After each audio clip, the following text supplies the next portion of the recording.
খালেদা জিয়ার মৃত্যুতে গুলশানে বিএনপি চেয়ারপারসনের কার্যালয়ে ছেলে তারেক রহমানের প্রতি সমবেদনা জানানোর পর কথা বলছেন জামায়াতের আমির। সরাসরি যুক্ত হচ্ছে সেখানে।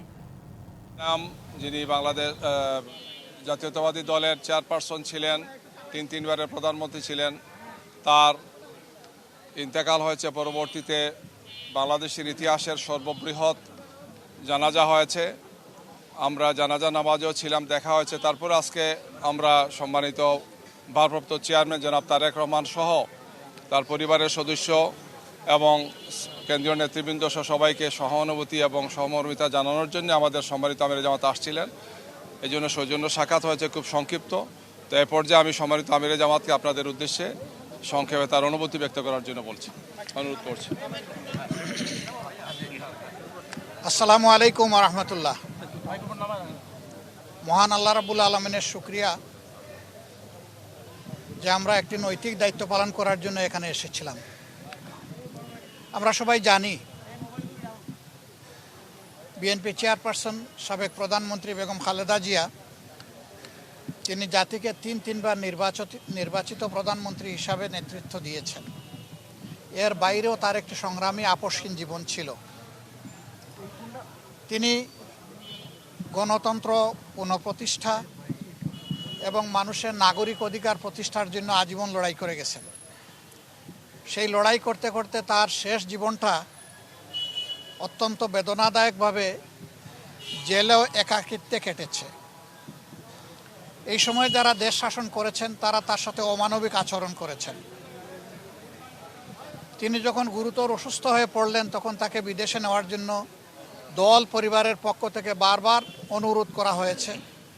সরকার তো আমলে নেইনি, বরঞ্চ এগুলা নিয়ে বারবার উপহাস করেছে। আল্লাহ তাআলার বিচার, ইতিহাসের অমুক বিধান। শেষ পর্যন্ত তিনি চিকিৎসা নিয়েছেন, বিদেশেও গিয়েছেন, কিন্তু ততক্ষণে তার বিশাল ক্ষতি হয়ে গিয়েছে। সেই যে তিনি ব্রিটেন থেকে ফিরে আসলেন, আর কিন্তু বিদেশ চিকিৎসা নিতে যাওয়ার মতো উপযুক্ত স্বাস্থ্য আর তার থাকলো না। স্বাস্থ্যটা এতটাই ভেঙে পড়লো যে শেষ চিকিৎসা তাকে দেশেই নিতে হয়েছে। এই ক্ষেত্রে আমরা তার আত্মার মাগফিরাত কামনা করি।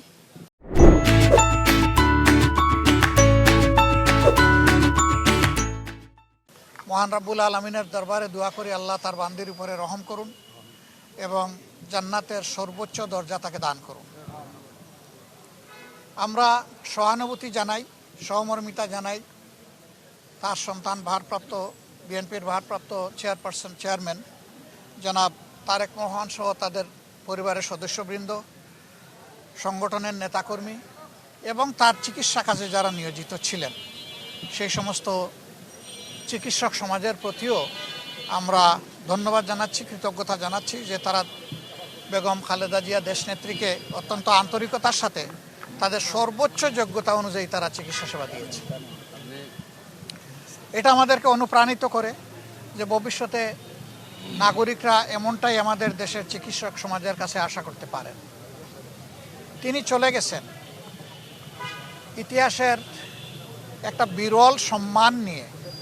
তার শেষ বিদায় সম্বর্ধনা অনুষ্ঠিত হয়েছে গতকাল এবং মানুষ আবেগ দিয়ে, চোখের পানি দিয়েই তাকে বিদায় দিয়েছে। এইটা তার পাওনা ছিল। উনি জাতির জন্য যে অবদান রেখেছেন তিনি তার পাওনাটাই আল্লাহর পক্ষ থেকে পেয়েছেন। তার এই পাওনা দেখে আমরাও অনুপ্রাণিত হই। আমরাও যদি জাতির জন্য সেরকমটা অবদান রাখতে পারি, হয়তোবা এদেশের মানুষ আমাদেরকে এইরকমই একদিন বিদায় দেবে।